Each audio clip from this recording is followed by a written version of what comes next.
Morning. কি মা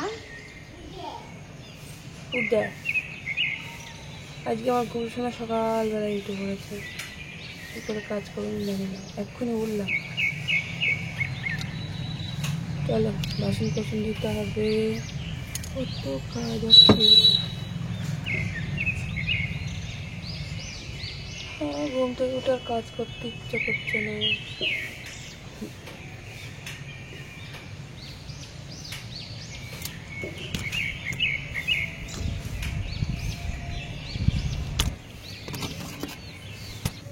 ছেলে আমার প্রত্যেকদিন ঘুম থেকে উঠবেই মায়ের সাথে। আমি যখনই উঠি না কেন, যত তাড়াতাড়ি উঠি পড়ি যায়, আমি তাড়াতাড়ি একটু উঠে কাজ কমপ্লিট করে নিয়ে তাড়াতাড়ি রান্না কমপ্লিট করে নিতে পারবো। ও বাবা, আমার ছেলে আমার সাথেই উঠবে ঘুম থেকে, কিছুতেই একটু দেরি করে ঘুম থেকে উঠবে না। ঘুম পাড়াতে গেলাম, কিছুতেই ঘুমালো না, ও খেলায় ব্যস্ত, একটা খেলা পেয়েছে সেটা নিয়ে ব্যস্ত। আর ও তো খুব তাড়াতাড়ি ঘুমিয়ে পড়েই, 9টা সাড়ে 9টার দিকে ঘুমিয়ে পড়ে। তার জন্য আবার অত বেলা অবধি উঠতে চায় না, তাড়াতাড়ি ঘুম থেকে উঠে পড়ে। তো খেলা করছে এখন মহারাজ। আমি এই যে বাসন কোসনগুলো ধুয়ে ফেললাম, আবার এসে কখন ভ্যাঁ করে কান্না করবে ওই জানে। কালকে রাতে একটু তাড়াতাড়ি খাওয়া দাওয়া হয়ে গেছিল, তাই ভাবলাম যে বাসন কোসনগুলো ধুয়ে ফেলি। ও মা, ছেলেটা এসে এত কান্না করছিল, ওর বাবার কাছে কিছুতেই থাকতে চায় না। আবার এক একটা দিন ওর বাবার কাছেও ঘুমোই, আবার এক একদিন ঘুমোবেই না, ওর বাবার কোলে চাপতেই চাইবে না। মানে রাত্রেবেলা মাকে চেনে আর দিনের বেলা বাবা। আমার কাছে দিনের বেলায় থাকতে চায় না, বাবাকে দেখলেই হলো বাবা বাবা সেই দোকানে নিয়ে যদি না যায় তো কি কান্না, বাপরে। আর একটু মানে আদুরে আদুরে কান্নাও করে। আর ছেলেটার জ্বরটা একটু কমেছে আগের থেকে, মানে এখন আর আসেনি। কালকেই এসেছিল রাত্রে, কিন্তু তারপরে আর আসেনি। কাল না, পরশুদিন রাত্রে এসেছিল, পরশুদিন রাতে এসেছিল। কালকে সারাদিন জ্বর আসেনি, আর আজকে এখনো অবধি তো জ্বর আসেনি। এখন তো বেশ খেলাই করছে। ছোট ছেলে একদম চোখের সামনে খেলা করবে, বেশ ভালো লাগে। সেই মন মরা হয়ে নেতিয়ে পড়ে থাকলে ভালো লাগে। এখন বেশ শরীরটা ভালোও আছে, খেলা করছে, বেশ ভালো লাগছে দেখতে। আর জ্বর আসলে সেই ঘ্যান ঘ্যান ঘ্যান ঘ্যান করেই যায়, ভালো লাগে না মোটেই আমার। তো তারপরে এই যে দেখো ঘর দোর মুছে নিলাম ঝাড় দিয়ে, তারপরে বাসি কাপড়টা কেচে নিয়েছি। আর এই যে দেখো আমার ছেলে থাকছে না, এবার খিদে খিদে পেয়ে গেছে, বেলা হয়ে গেছে। ঘুম থেকে উঠে না ওকে একটু জল খাইয়ে বিস্কিট খাইয়ে দিই, দুধটা একটু পরে নিয়ে আসি, তারপরে ওকে দুধটা পরে ফুটিয়ে খাইয়ে দিই। আমি কাজ কমপ্লিট করে নিই, তারপরে দুধটা ওকে খাইয়ে দিই। দিয়ে যে দুধটা খাইয়ে দিয়েছি ওকে, তারপরে খাইয়ে দিয়ে আমিও চাটা খেয়ে নিলাম। আর এত কষ্ট হচ্ছে বলে বোঝাতে পারবো না। এই ঠিক আমি চাটা করে নিয়ে এসে বসবো, আর তখনই কারেন্টটা চলে যাবে। আর গরম চা, গরমে মানে খেতে যে কি কষ্ট হয়, যে শান্তি করে যে একটু চা খাবো। আমি তো চা খেতে খুব একটা ভালোবাসি না, কিন্তু সকালবেলা চা না খেলে না শরীরে এনার্জি পায় না। মানে সারাদিনে রান্না বান্না, এই গরমে একটুখানি চা না খেলে ভালো লাগে না। ও বাবা, চা খাবো কি, গরমের জ্বালায় মরে যাচ্ছি। কারেন্ট গিয়ে বসে আছে।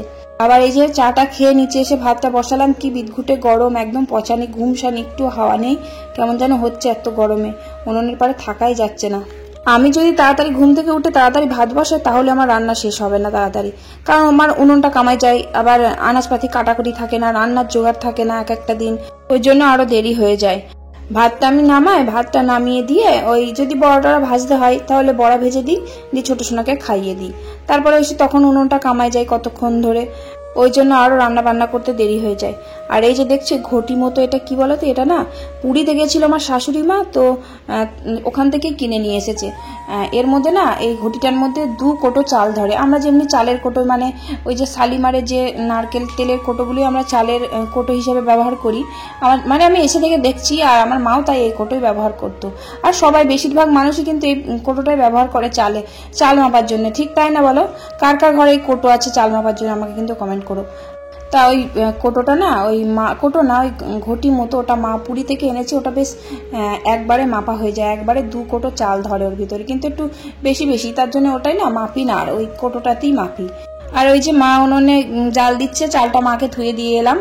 আর আমার বর তো জল খাবারে যে ভিজে ভাত খায়, তো তার জন্য কয়েকটা বড়া ভেজে দিচ্ছি, উপরে গ্যাসেই ভেজে দিচ্ছি, নিচে ভাজলেও হয়। তো আমি ভাবলাম বেসনটা উপরে ছিল, আবার টেনে টেনে নিচে নিয়ে যাব, তার থেকে বরং ভেজে নিয়েই যাই। আবার এই যে এটাতে তেল ছিল একটু, কালকে রাত্রে বড়া ভেজেছিলাম কয়েকটা, তো তাই ভাবলাম তেলটা আছে যখন, এখান থেকে ভেজে নিয়েই যাই। তো এমনি শুধু ভেজেছি, পেঁয়াজ টিয়াজ দিইনি, শুধু লঙ্কা দিয়ে, পেঁয়াজ দিয়ে খুব একটা পছন্দ করে না। তো ভেজে দিলাম, ভেজে দিয়ে ওকে ভাতটা দিয়ে দিলাম আগে। 9টা সাড়ে 9টার মধ্যে ভাত খেয়ে নেয়, খিদে পেয়ে যায়। তো ওকে ভাতটা দিয়ে আমি দেখো ভাত হয়ে গেছে, ভাতটা নামিয়ে দিলাম। আর আমাদের তো অনেকটাই বড় হাঁড়ি, কারণ তোমাদের তো বলেছি যে আমাদের দুবার খাই, একবারেই ভাতটা বসিয়ে দিই। শীতকালে দুবার করে ভাত হয় ছোট হাঁড়িতে করে, কারণ ভাত ঠান্ডা হয়ে গেলে ভালো লাগে না খেতে। তাই একদম রান্না বান্না শেষে তরকারি হয়ে গেলে না লাস্টে ছোট হাঁড়ি করে ভাত বসিয়ে দিতাম। মানে আগে ভাত হয়ে যেত, জলখাবারে খেতাম, আর দুপুরের ভাতটা আবার নতুন করে বসাতাম, মানে দুবার বসাতাম। শীতকালে বসাই, প্রায় প্রতিবারই ওরকম শীতকালে বসাই।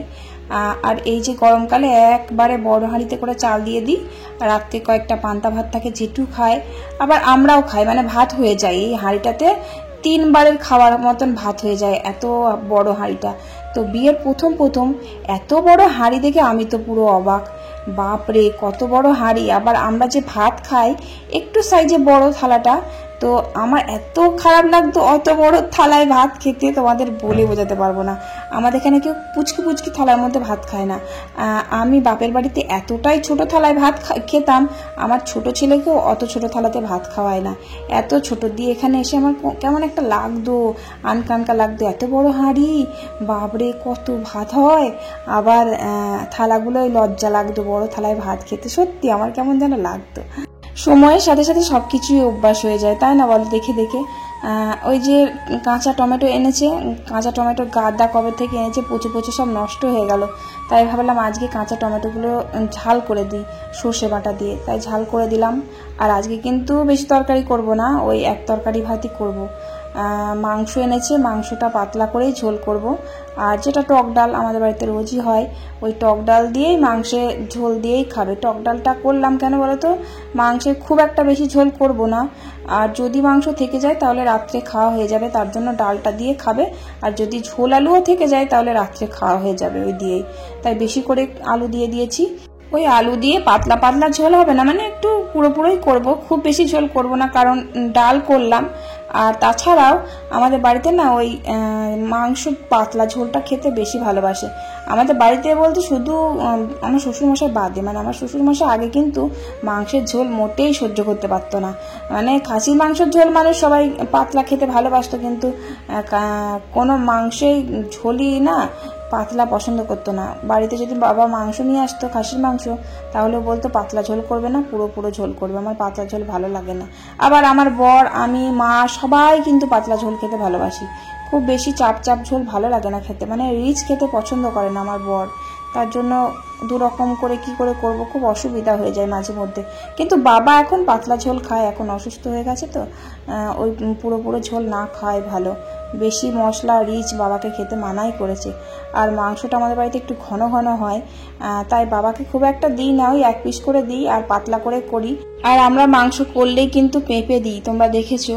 কিন্তু আজকে না পেঁপে নেই, পেঁপে এনেছিল, পেঁপে এখন সব পেকে গেছে, যার ওদের তার পেঁপে আবার কাঁচা থাকে, সব পেঁপে পেকে গেছে। গাছে আছে রাজ্যের পেঁপে, কিন্তু পেকে গেছে, পাকা পেঁপে তো আর দেওয়া যাবে না, তাই শুধু আলু দিয়েই করবো। আর পেঁপেটাই খায় বাবা, আলু খেতে খুব একটা ভালোবাসে না, মানে খাই না আলু, শুধু একটু ঝোল নেয় আর ওই 1 পিস মাংস, ব্যাস। আর পেঁপেটা থাকলে পেঁপেটা খাই, কিন্তু পেঁপে তো নেই, কি আর করা যাবে।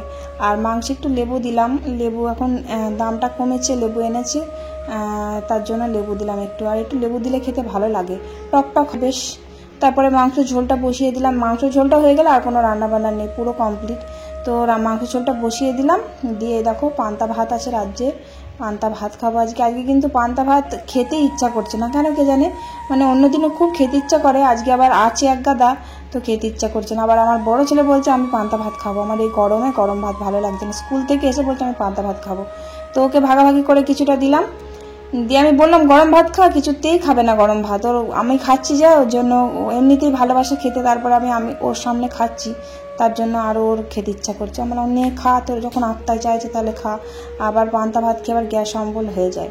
আর ওই সকালে যে বেসনের বড়াগুলো ভেজেছিলাম না, ওটা আলু সিদ্ধ দিয়ে বেশ ভালো করে মাখিয়েছি, কাঁচা লঙ্কা পেঁয়াজ দিয়ে মাখিয়েছি, বেশ ভালো লাগে ওইভাবে খেতে। তারপর এই যে দেখো ভাত খেতে খেতে আমার মাংসের তরকারিটা হয়েও গেছে, নামিয়ে দিলাম, বেশ আমার পুরো রান্না বান্না কমপ্লিট হয়ে গেল। এই উনুনটা কামাই দিয়ে যদি আমি ভাত খেতে যেতাম, তাহলে আমাকে এই খাওয়ার পর এসে আবার রান্না করতে বসতে হতো, আর পেটে ভাত পড়ে গেলে আমার সত্যি করে রান্না করতে একটু ভালো লাগে না এই উনুনের পাড়ে আসতে তাতে। তো দেখো ঝোলটা কিন্তু খুব পাতলা হয়নি, একটু পুরোপুরোই হয়েছে, আবার খুব বেশি কষাও হয়নি। তারপরে যে রান্না বান্না পুরো একদম কমপ্লিট হলো, খুব বেশি রান্না করিনি। কি রান্না করলাম আজকে দেখো, চিকেনের ঝোল করলাম, আর ওই টক ডাল, আর ওই সকালে যে বড়াগুলো ভেজেছিলাম, আর ওই কাঁচা টমেটোর তরকারি, আর কিছু না। তো যাই হোক, এরকম রান্না হলে পরে কষ্টটা কম হয়। 11টার মধ্যে আমার রান্না পুরো কমপ্লিট হয়ে গেছে। আর বেশি রান্না করতে করতে যে 12টা 12:30 বেজে যায়, আর আমার এত কষ্ট হয় গরমে বলে বোঝাতে পারবো না তোমাদের। তো যাই হোক, সবারই রকম কষ্ট হচ্ছে, কাউকে বোঝাতেও হবে না, সবাই বুঝতে পারছে গরমে রান্না করতে কেমন কষ্ট হচ্ছে। মানে যে রান্না করে সেই একমাত্র বোঝে, আর বাড়ির কোনো মানুষরা বোঝে না।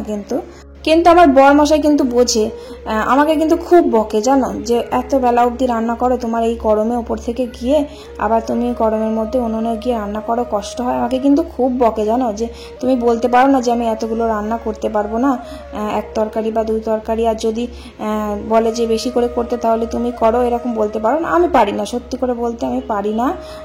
কিন্তু মানুষের বিবেকও তো লাগে, যে বউটা এত কষ্ট করে রান্না করছে, তাহলে এতগুলো রান্না করবো না আমরা, এক তরকারি দুই তরকারি খেয়ে নেব, তা কেউ বলবে না, জানো। সবাই না নিজেরটাই বোঝে, কেউ অন্যের মেয়ের কেউ অন্যের কথা কেউ বোঝে না। তো যাই হোক, ওসব কথা বাদই দিলাম। তারপরে দেখো রান্না বান্না পুরো কমপ্লিট করলাম, ধোয়া মাজা কমপ্লিট করলাম করে, দেখো রাজ্যের মাছ এনেছে। কতগুলো মাছ বলো তো, এতে প্রায় 1 কেজিরও বেশি মাছ আছে। আর কি মাছ বলো তো, ওই তেলাপিয়া মাছ। মানে এই বাড়িতে তেলাপিয়া মাছ খুব একটা কেউ পছন্দ করে না। তেলাপিয়া মাছ যদি জ্যান্ত হয়, টাটকা হয়, তাহলে ভালো লাগে। এখন বাজে প্রায় 12টা। ওই 12টার সময় মাছগুলো এনেছে, ওই মাছগুলো কেটে ধুয়ে তারপরে উপরে এলাম। আর এই যে দেখো, ছোট সোনার জন্য মাংস দুটো তুলে রেখেছিলাম তরকারি করব বলে, ভুলেই গেছি আমি ওই মাছ বাছতে বাছতে। তারপরে হঠাৎ মনে পড়লো যে তা তো ছেলেটার তরকারিটা তো করা হয়নি, ছেলেটাকে খাওয়াবো। সে মাছগুলো কত কাঁটা, ওই তেলাপিয়া মাছে কত কাঁটা, কাটতে কাটতে মানে হাতে ব্যথা হয়ে গেল। তাও মা কিছুটা মাছ ধুয়ে দিয়েছে, আমি তাড়াতাড়ি করে সে তড়িঘড়ি করে এসে উপরে তরকারিটাকে বসিয়ে দিলাম। বসিয়ে দিয়ে আমি চানটা করে নিলাম। চান করতে করতে আমার আবার তরকারিটা হয়েও গেল। দিয়ে যে দেখো গ্যাস হয়েছে, গ্যাসের ট্যাবলেট খেলাম একটা। বাপরে কি রোদ! চান টান করে আমি কাচতে এলাম, ছেলেটা ভাত খাওয়ালাম, বমি করে ফেললো, নাইটিতেই করে দিয়েছে। ভাবলাম কাচবো না, কিন্তু কাচি, এগুলো ফেলে রেখে দেওয়া যাবে না। উফ, এত তাঁত। ছেলেটাকে খাওয়ালাম, ভাবলাম যে একটু বেশ আঝালা করে চিকেনের ঝোল করে দিলাম, ভালো ভাত খাবে, খেতে ভালোবাসে। কিন্তু দেখো আজকে ভাতই খেতে পারলো না, মানে একটু বমি করেনি, মানে একটু ভাত আর কি ফেলে দিয়েছিল নাইটির মধ্যে।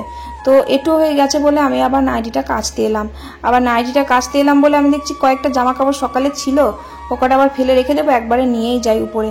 ওমা এত তাঁত, কি বলবো, জল ঢেলে ঢেলে ঠান্ডা হচ্ছে না। আমি তো কাচ্ছি আর জল ঢেলে যাচ্ছি পায়ের তলায়, এত গরম বলে বোঝাতে পারবো না। মানে পায়ের তলার চামড়া আমার পুরো ছারখার হয়ে গেছে। তো তাড়াতাড়ি করে মানে জামা কাপড়গুলো কেচে নিয়ে এসে এই ব্যালকানিতে মেলে দিলাম। এখানেই মেলে দিই, যা রোদের তা, ছাদে মেলার কোনো প্রয়োজনই পড়ে না, এখানে দিলেই শুকিয়ে যায়। তো যাই হোক, এখানে জামা কাপড়গুলো মেলে দিলাম। আর এত তাঁত বলে না আমি করেছি, দেখো এই দেখো আমাদের পর্দাটা না ভিজিয়েছি। পর্দা নয় এটা, মানে আমাদের দরজার কোনো পর্দা লাগানো হয়নি এখনো পর্যন্ত। এটা একটা চাদর, মানে আমরা ব্যবহার করি না, ওই মেশিন টেশিন এটা ওটা ঢাকা দেওয়া থাকে।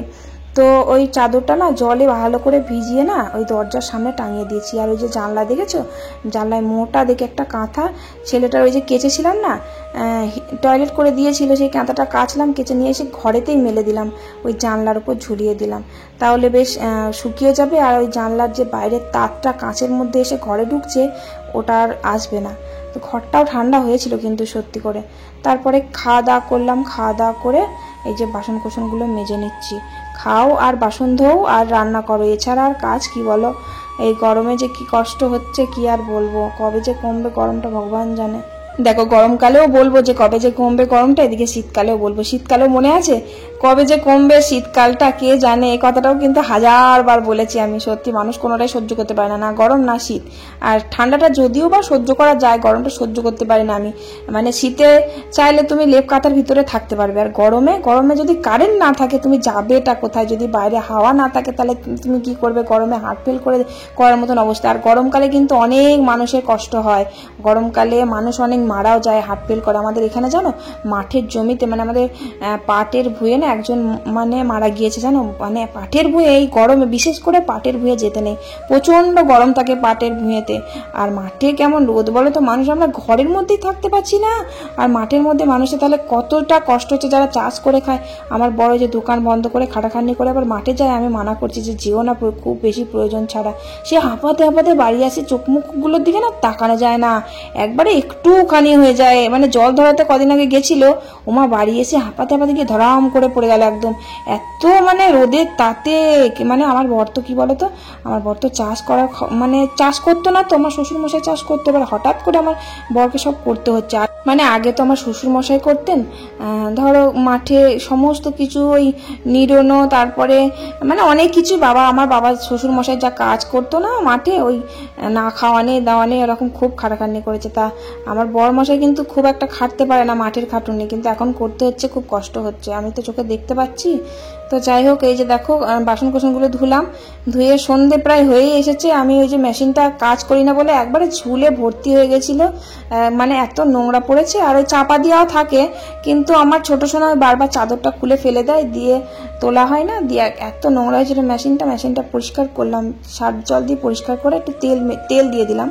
দিয়ে দেখো 2-1টা সেলাইয়ের কাজ ছিল, সেলাইয়ের কাজটা কমপ্লিট করে নিলাম। কবে থেকে দিয়েছে করাই হচ্ছে না, আর মেশিনে গরমের ঠেলায় মেশিনে বসা তো দূরের কথা, তাছাড়া সময়ও পাচ্ছি না কি করে সেলাই করবো। অনেক সেলাইয়ের কাজ আছে, কিন্তু আমি সেলাই এখন করতে পারবো না, প্রচুর কাজের চাপ হয়ে যাচ্ছে। তার মধ্যে যদি সেলাই করি না, মাথা ঘুরে পড়ে থাকবো উল্টে সত্যি করে। তাই ওই মেশিনটা পরিষ্কার করে মুছে, 2টো সেলাই ছিল, সেলাই কাজ কমপ্লিট করতে করতে সন্ধ্যা লেগে গেছে। তো সন্ধ্যেটা দিলাম। আর আজকে আমি ভিডিও এডিটটা করেছি ওই দুপুরের দিকে খাওয়া দাওয়া করার পর, তখন কিন্তু আমি ঘুমোইনি, ওই খাওয়া দাওয়া করার পর এডিট কমপ্লিট করে তারপরে আমি বাসন কোসনগুলো ধুয়েছিলাম। বিকেলের দিকটাই মাঝে মধ্যে দিই, কিন্তু আজকে যে মেশিনটা পরিষ্কার করলাম বলে আজকে বিকেলে আর দিইনি, ওই দুপুরে তাড়াতাড়ি দিয়ে নিয়েছি। তো যাই হোক, সন্ধে দিলাম, সন্ধে দেওয়ার পর ছেলেটাকে খাইয়ে দেখো ছাদে আমার বড় ছেলে জল ঢালছে গরমের ঠেলায়। এত গরম পড়েছে সত্যি, আমারও মনে হচ্ছে যেন ঠান্ডা ঠান্ডা জল ছাদে দিই। আর খুব হাওয়া দিচ্ছিল ঠান্ডা ঠান্ডা, মানে ছাদে জলটা ঢালছি আর পুরো সাথে সাথে ঠান্ডা হয়ে যাচ্ছে জলটা। ছাদটা যাই হোক একটু ঠান্ডা ঠান্ডা হয়েছে, মন বোঝানো ঠান্ডা, জানো গরম সেই গরমই আছে ঘরের ভিতর। তো যাই হোক, তারপরে রাত্রে পান্তা ভাতই খেলাম, সকালেও পান্তা ভাত খেয়েছি, খেয়ে এত গ্যাস হয়ে গেছিলো, সেই গ্যাসের ট্যাবলেট খেলাম। দুইজনারই, আমার বড় ছেলে দুইজনারই গ্যাস অম্বল হয়ে গেছিলো। তো কি করব, পান্তা ভাত ছাড়া আর কোনো গতি নেই, গরমে গরম ভাত মোটেই ভালো লাগছে না খেতে।